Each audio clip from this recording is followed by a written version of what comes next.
تعالوا وانا بجهز اوردر البيبي كراي ده اقول لكم ليه ما حبيتش فكرة المعاينة عند الاستلام. يعني هحكي لكم موقف من المواقف وانتوا احكموا بنفسكم. واحدة كانت طالبة مني عمود الاكل اللي هو بيحفظ الاكل يعني وهو سخن وكده، فانا كنت ساعتها عاملة عليه عرض وكمان شحن مجاني لانها كانت اخر قطعة عندي. من وهي بتطلب وهي شاكة في المنتج نفسه لانه عليها عرض وشحن مجاني، فما كانتش مصدقة الموضوع ده قوي، وانا وضحت لها النقطة انه اخر قطعة عندي ببقى عاملة عليها عرض وشحن مجاني، وكمان وضحت لها انه في معاينة تقدر ان هي تشوف المنتج طبعا وتتأكد منه براحتها. بالفعل وصل لها المنتج وشافته تمام وكل حاجة، بس ما استلمتش.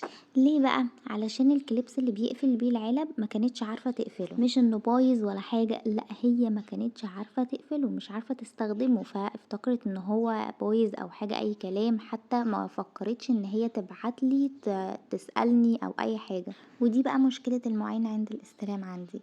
يعني انا لو واحدة دفع فلوس في حاجة هبعت للشخص اللي انا شارية منه الحاجة علشان افهم مثلا المنتج ده استخدمه ازاي او هو فيه مشكلة ولا لأ. يعني مثلا في مرة انا كنت بعت اوردر المكوة اللي هي صغيرة دي، ما كانش فيه امكانية المعاينة عند الاستلام، فلما وصلها الاوردر جاية بتشغلها مش عايزة تشتغل، فانا وضحت لها، هي طبعا بعتتلي، فانا وضحت لها ان هي تسيبها شوية وكده، يعني مشيت معاها الخطوات لحد ما اشتغلت تمام، لان اول مرة لازم تسخن الاول. الفكرة بقى لو هي كان في معاينة عند الاستلام وجت تشغلها ما اشتغلتش، كانت ببساطة هترجعها تاني، لان هي ما دفعتش فلوس ولا اي حاجة، فبالتالي مش هتتعب نفسها وتيجي تسألني وهتفتكرها بايظة. فانا بحس ان في عملاء بجد ما عندهمش ضمير، مش بيبقى فارق معاهم انه دي حاجة مدفوع فيها شحن، يعني اللي هو ابسط حاجة خلاص مش عارفة اشغلها، خلاص لا انا هرجعها، وعادي بقى البائع يتحمل الشحن عادي جدا رغم ان الحاجة ما فيهاش اي مشكلة، بس هو استسهال.